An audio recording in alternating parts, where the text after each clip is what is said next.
l'opposition, dans tous les pays du monde, l'opposition parle contre le régime. Donc c'est normal que l'opposition le dise. Je trouve ça normal. Mais le problème n'est pas que Ouattara se présente aux choses pour un 4e ou 1000e mandat. Mais c'est qu'il empêche les autres d'être candidats. Si Ouattara avait ouvert les élections, bon, écoutez, moi, je suis un démocrate, je vais aux élections, Gbagbo, Guillaume Soro, le PDCI, le jeune là, Tidjane Thiam. Mais on va ensemble, le meilleur gagne, c'est pour la paix et la sécurité au Burkina, en Côte d'Ivoire. Non, c'est pas qu'il se présente qui pose problème, c'est qu'il refuse. Mais ça pose déjà un problème parce qu'il y a quand même un problème. Laisse tomber, tu ne peux rien contre ça. Il y a l'autre à 92 ans là-bas, à qui on fait la campagne avec ses photos. Non, dans son cas, c'est légal. Au Cameroun, il y a eu une réforme de la Constitution depuis les années 90. J'ai dit qu'on fait la campagne c'est vrai. Avec sa photo. Il n'est pas là. Là, c'est moralement inacceptable. On met la photo et quelqu'un parle. Ok, donc c'est pour te dire, je veux te dire que le cas de Ouattara n'est pas un cas extrême, puisqu'il y a pire. Maintenant que Ouattara ouvre les élections, que chacun se présente et que le maire gagne. Surtout qu'au Cameroun aussi, Maurice Kamto a été exclu du jeu, candidat. Mais Maurice Kamto, excusez-moi, mais il fait trop la gueule. Moi, je croyais qu'il avait des plans A, plan B, plan C. Moi, je ne sais pas qu'on peut éliminer Maurice Kamto et puis rien ne se passe. Je ne dis pas qu'il fasse la violence, non. Mais juridiquement, politiquement, je croyais qu'il avait des plans A, B, C.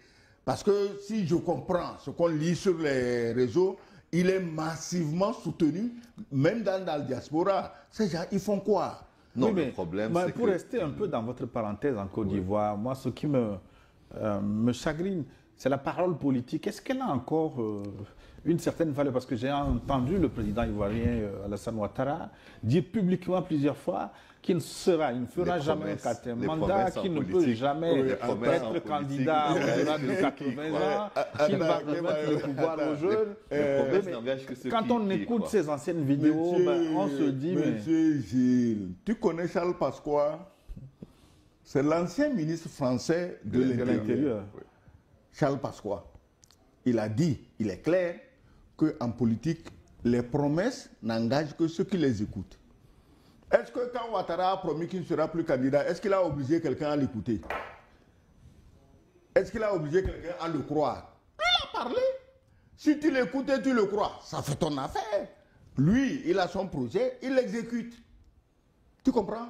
Actuellement, tu as ton voisin qui dit « Ah, personne ne va m'attacher au fauteuil éternellement. » C'est les mêmes ruses.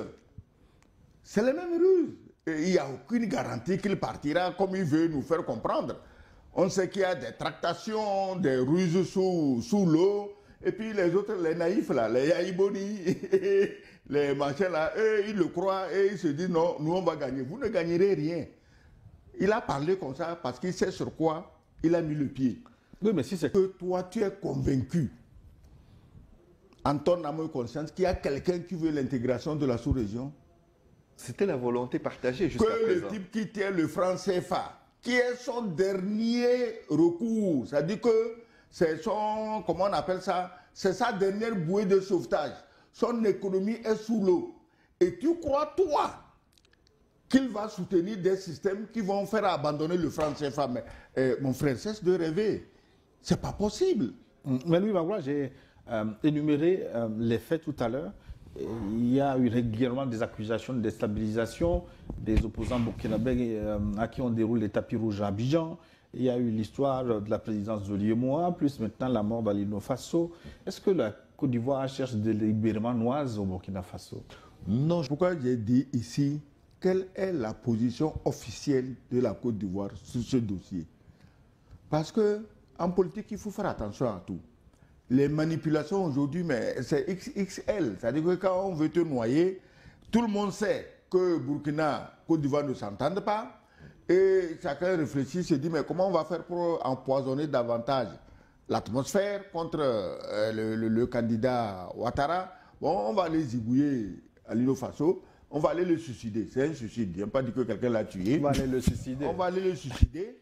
Et le premier suspect ne peut être que Ouattara.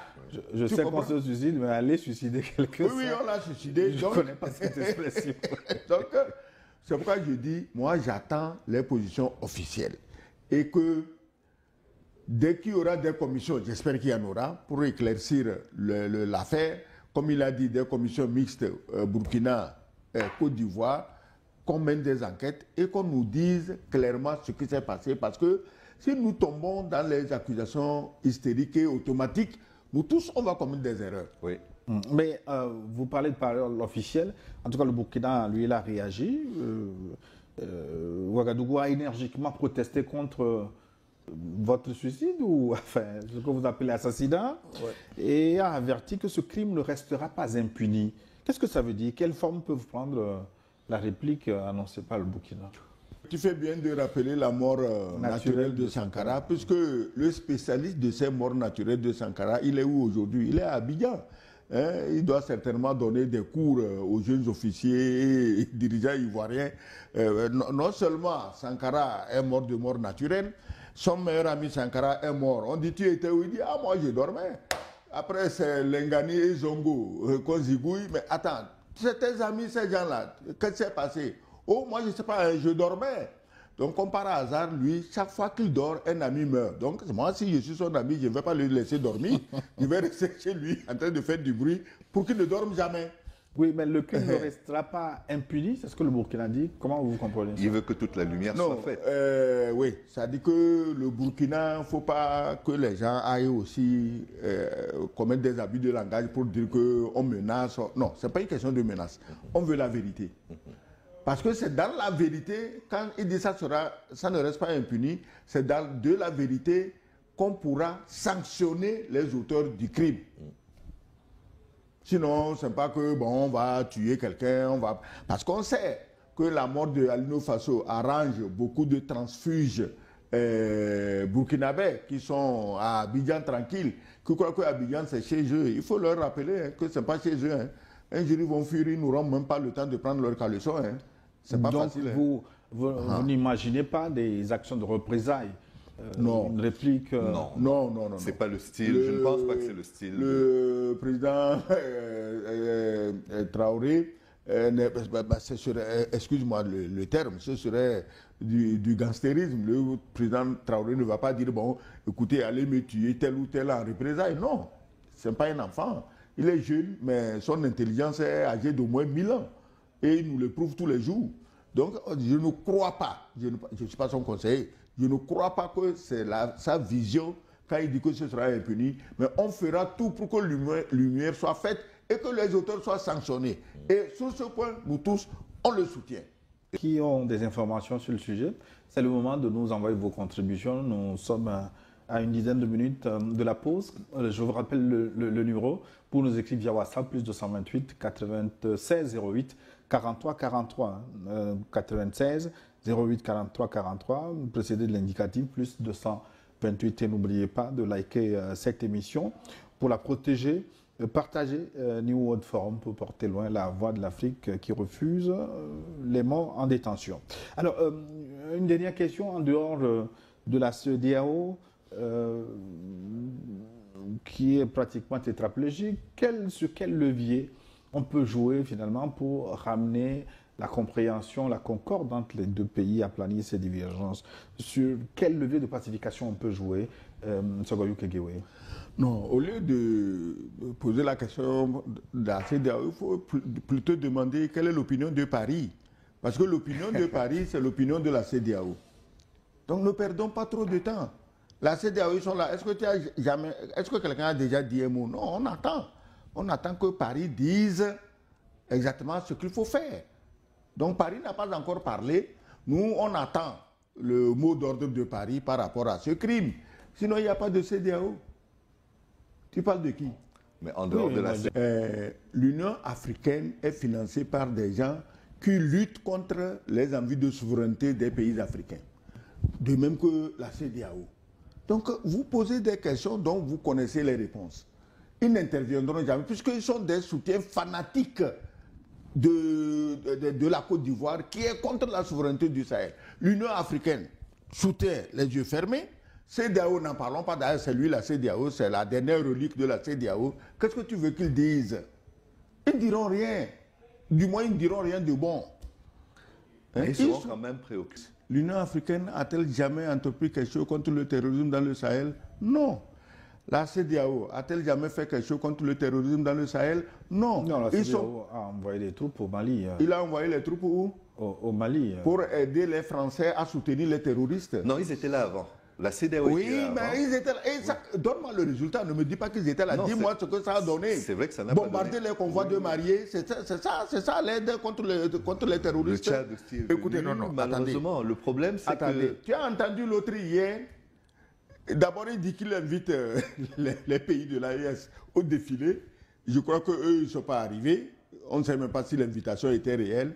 Et qu'est-ce qu'il dit? Ah oui, vous avez chassé les Français, mais est-ce que vous arrivez à chasser les terroristes? Je dis, mais attends, pour un homme qu'on connaît aussi intelligent, aussi rusé, mais quand tu entends ça, tu t'effondres, tu te dis, mais l'Afrique, qu'est-ce que les Blancs nous ont donné à fumer et on ne peut pas raisonner?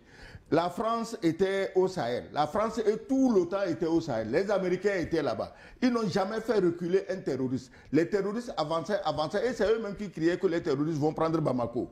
Aujourd'hui, les Maliens ont pris Kidal, ils sont allés jusqu'à Tenzawatène. Et toi, Africain, leurs voisins, tu les encourages pas et tu dis non, vous avez chassé les Français. Est-ce que vous en avez fini avec les terroristes? Tu vois qu'avec ça là, il ne faut rien attendre de la CEDEAO parce que c'est un pion solide de la fameuse CEDEAO. Ça dit que ceux qui mangent, boivent et respirent avec la France. Voilà. Alors, ce qu'il dit est vrai. Ça dit que si tu es Togolais et tu demandes l'asile politique en France, en Allemagne, en Amérique, parce que ta vie est menacée au Togo, bon, tu peux aller partout sauf au Togo. Si tu reviens au Togo et ton pays d'accueil se rend compte que tu peux aller te promener là où tu dis que tu es menacé, on peut te retirer ton droit d'asile. Bon, mes frères qui sont là-bas, tout le monde sait que tous ils arrivent, hein, par le Ghana, par le Bénin, ils viennent faire la fête, ils retournent. C'est ça qui a coûté ces problèmes au Molou, le pauvre. Hein, Jean-Paul Omolo, en détention au Togo. Oui, il n'était pas censé venir au Togo. Alors, quand on te chope à 4 h du matin dans le lit d'une femme, c'est ta femme même qui sera la première scandalisée. Et ton pays d'accueil se dit, mais c'est quoi cette mauvaise blague-là? Tu nous as dit ici que ta tête est mise à prix au Togo. Donc, il peut aller partout, sauf dans le pays qu'il a déclaré lui-même, hein, que si lui va là-bas, sa vie est en danger. C'est d'ailleurs pourquoi on te donne le droit d'asile. Sinon, on ne te donne pas le droit d'asile. Tu as vu que ces derniers temps, ceux qui n'avaient pas ce droit d'asile, ils ont corsé eux-mêmes leur vie, leur avenir au Togo pour s'en prévaloir et avoir le droit d'asile.